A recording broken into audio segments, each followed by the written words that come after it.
Bonjour à tous, nous recevons sur notre plateau Mambo Abe. Mambo Abe est journaliste et c'est un ancien de la maison commune qu'on appelle RTI, la télévision ivoirienne. Aujourd'hui, Mambo Abe est exilé en France, c'est bien ça? Je vis en France. Vous vivez en France. Alors, vous êtes journaliste de formation et aujourd'hui, vous êtes membre du cabinet de Charles Blé Goudé. Vous vous occupez de la communication politique et stratégique de l'ex-leader des jeunes patriotes de Côte d'Ivoire. Et puis, vous avez décidé de laisser ce métier, le métier de journaliste par exemple, pour vous occuper de la politique. Alors, comment est-ce que vous expliquez tout cela? Ne reprenez pas les mots des adversaires de la Côte d'Ivoire. Charles Blé Goudé n'est pas un ex-leader, c'est un leader. Mais il n'est pas leader maintenant, il n'est plus leader des jeunes patriotes, mais il est leader de tous les patriotes. Merci de faire la précision. De Côte d'Ivoire. Donc c'est un leader embastillé. C'est ça qui est le vrai mot. Maintenant, vous parlez du rapport entre le journalisme et la politique. Nous appartenons à un pays qui a ses réalités. Moi, je ne suis pas un journaliste français, je ne suis pas un journaliste canadien. Je suis un journaliste ivoirien. Dans notre pays, quand vous regardez le paysage des médias, vous vous rendez compte que chaque média appartient à un camp politique. Vous avez Notre Voix, Le Temps, les journaux bleus, qui sont des journaux proches du courant souverainiste. Ce n'est plus un courant socialiste, du courant souverainiste, que les gens appellent à tort ou à raison pour Gbagbo. Vous avez les autres journaux qui appartiennent à l'opposition. Et vous avez la télévision ivoirienne, la radio ivoirienne, l'AIP, qui travaillent pour le pouvoir en place. Ça a toujours été comme ça. Donc les journalistes en Côte d'Ivoire sont tous inféodés à une ligne éditoriale écrite dans des chapelles politiques. Donc moi j'ai voulu sortir de cette hypocrisie et puis affirmer des convictions. D'autant plus que les convictions que nous défendons sont des convictions aujourd'hui que nous croyons justes et qui sont justes d'ailleurs, et qu'on veut, pour reprendre un peu ce que mon patron a dit hier ou avant-hier, on veut que ce qui est mal là, c'est ça qui devienne bien et ce qui est bien devienne mal. En plus de ça, moi j'ai suivi M. Charles Blé Goudé. Donc pendant des années, d'abord en tant que journaliste, et comme nous sommes de la génération Fessi, donc bien entendu, nos convictions se sont rencontrées. Donc à un certain moment, j'ai été le conseiller de l'ombre, notamment pour les questions de communication et de médias. Donc, ce monsieur est en prison aujourd'hui et je dois pouvoir participer à la manifestation de la vérité. Justement, on va vous arrêter à ce niveau. Vous voulez participer à la manifestation de la vérité.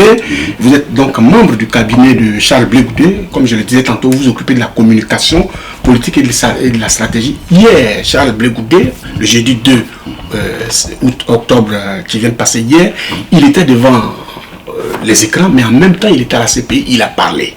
Il a parlé pendant 1 heure. Comment est-ce que vous jugez son intervention et qu'est-ce que vous en pensez?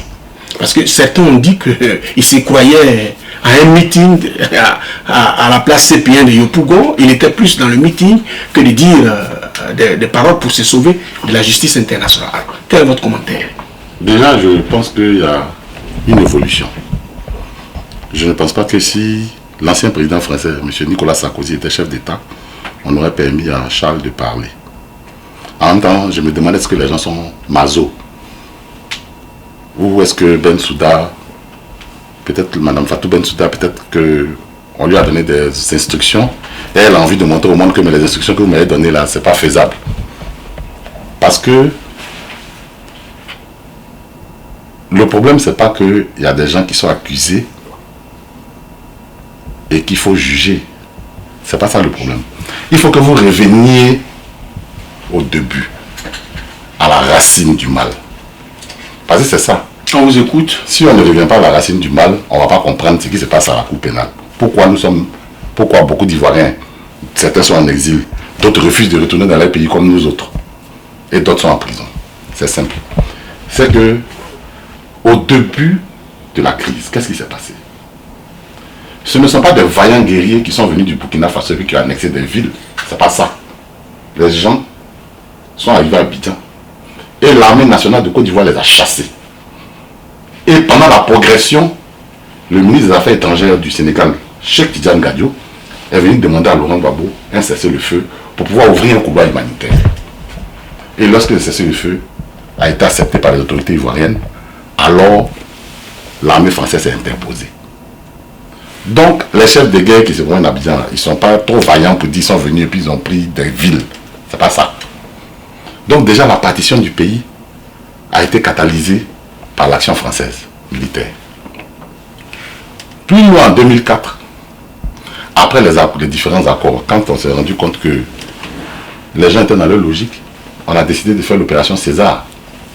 L'État de Côte d'Ivoire a décidé de faire l'opération César, qu'on a appelée opération Dignité, mais qui s'appelait en réalité l'opération César, le nom de code.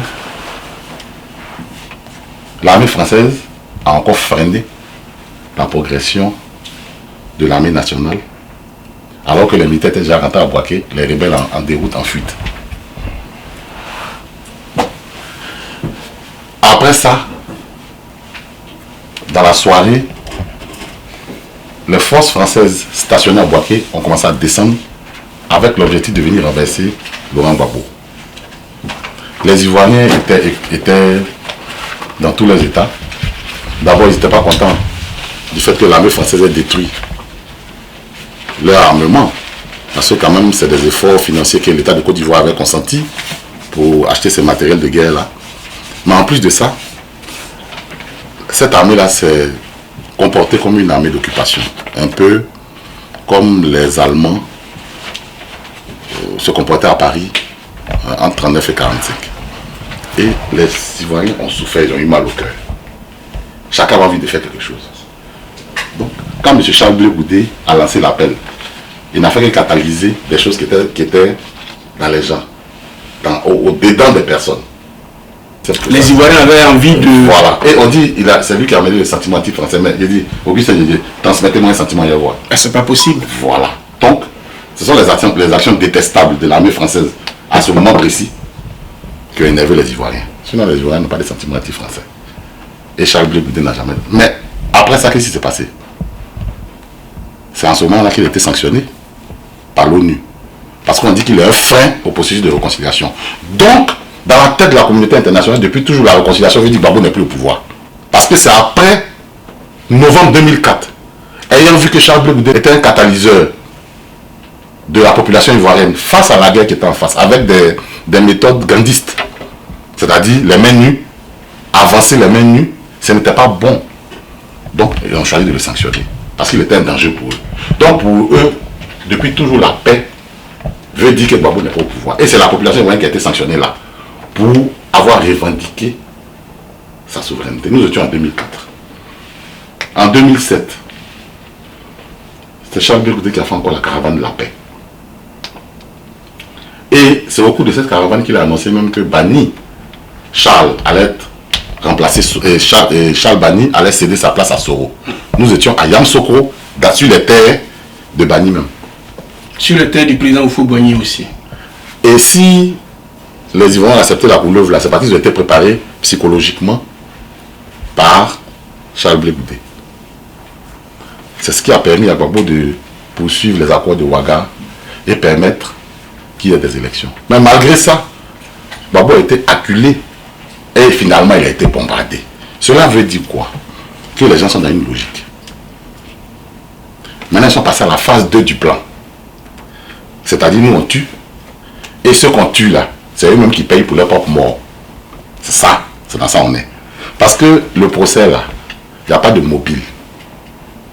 Comme le docteur Bogasako le dit toujours dans toutes ses interviews, il n'y a pas de mobile. C'est un procès qui n'existe pas. En Côte d'Ivoire, là, c'est pas qu'il y a eu des morts et puis on cherche les coupables, c'est pas ça. On dit bien, faites très bien attention, hein. Ouais, écoutez bien. Fatou Bensouda dit, et lui au Campo avant elle, que comme Gbagbo Laurent a refusé de laisser le pouvoir, alors il a envoyé des gens pour tuer les gens avec des calculatrices en main qui ont tué 3000 musulmans et ressortissants du Nord. C'est bien précis. Donc, toutes les autres morts, c'est pas important pour le tribunal pénal international. Cela veut dire que nous ne sommes plus dans une cour de justice. Effectivement, on est dans une cour pénale. Et que la base est faussée, donc c'est de la fabrication. Donc là c'est là la place des meetings. Et c'est pour ça que Blé Goudé a pris son temps pour expliquer. Parce que c'est la politique qui va faire sortir les deux personnes qui sont là-bas. C'est la politique qui va les faire sortir de là. Sinon, les procédures juridiques, parce qu'il faut que vous compreniez bien le principe, c'est l'ONU. Effectivement, à la Cour pénale internationale, il y a du droit. Mais c'est l'ONU qui instruit. C'est l'ONU qui instruit les dossiers des personnes qu'on doit envoyer à la CPI. Vous pouvez demander aux juristes. C'est l'ONU qui instruit le dossier des personnes qu'on doit envoyer à la CPI.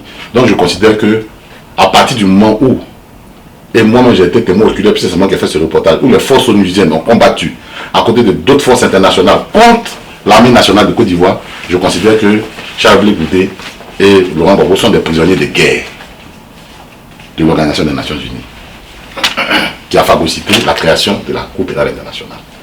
À partir de ce moment, on doit sortir des chemins traditionnels de défense et utiliser, puisque notre histoire n'est pas traditionnelle. Ça veut dire que quand tu prends l'histoire de Blé Goudé, le poste qu'il a eu en Côte d'Ivoire, ça n'existe pas dans un pays. Il n'était pas ministre, à la fin il est devenu ministre, mais il n'était pas ministre, il avait un statut qui n'a pas de... qui n'a pas d'antécédent formel. Donc tout ce qui lui arrive dans sa vie n'a pas d'antécédent formel. Voilà pourquoi son procès n'aura pas passé. Gbagbo Laurent, c'est un chef d'État. Donc Maître Atit est coincé, il est dans un cadre. Mais Hoffman, il a la latitude et la largesse. Il a tout un champ opératoire. Donc chaque fois que nous avancerons dans ce procès, les gens auront droit à la vérité. Merci, merci Monsieur Mambou Abe, merci d'avoir décortiqué avec nous ce procès. Merci aussi pour d'avoir accepté notre invitation pour parler de Charles Blé Goudé. Téléspectateurs de Maintenant TV, je vous fais un bon coucou et à une prochaine émission. Merci beaucoup.